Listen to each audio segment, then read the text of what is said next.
વડોદરાના લોકો હવે ધીરજ ગુમાવી રહ્યા છે। વડોદરામાં સર્જાયેલ પૂરની વિકટ અને કહી શકાય માનવ સર્જિત પરિસ્થિતિ વચ્ચે પૂરના દિવસે મેયર તરફથી તેમના જ વિસ્તારના લોકોને કોઈપણ જાતની મદદ ના મળતા વિફરેલી પ્રજાએ બીજા દિવસે સવારે દૂધ આપવા પહોંચેલા વડોદરાના પ્રથમ નાગરિક એવા મેયર પિંકીબેન સોની અને સ્થાનિક મહિલા કાઉન્સિલર રાખીબેન શાહને કડવો અનુભવ થયો હતો। વિકટ પરિસ્થિતિ વચ્ચે બીજા દિવસે દૂધ આપવા પહોંચેલા વડોદરાના પ્રથમ નાગરિક મેયર પિંકીબેન સોની અને સ્થાનિક મહિલા કાઉન્સિલર રાખીબેન શાહને સ્થાનિકોએ ભારે નારાજગી સાથે પાછા તગેડ્યા હતા અને તેમની પાસેથી દૂધ લેવાની સ્પષ્ટ ના પાડી દીધી હતી।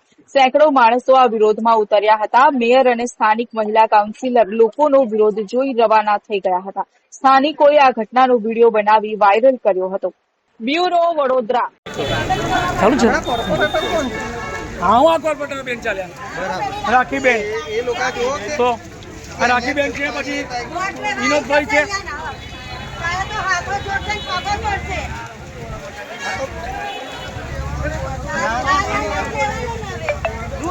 આ વાતના કોર્પોરેટર અને મેયર સાહેબશ્રીને નગરવાળા તેને બધાએ દૂધ આપવા માટે આવ્યા હતા।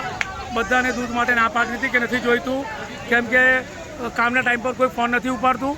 ગઈકાલે રાત્રે 116 મકાનવાળા ભૂખ્યા હતા, પણ કોઈની પણ કોઈ ખબર અંદર પૂછવા આવ્યું નથી। બાજુમાં જ મેયર રહે છે તો પણ અને આ દૂધ આપવા આવ્યા હતા એનો બહિષ્કાર કરીને આ લોકોને પાછા કાઢ્યા છે અહીંયાથી।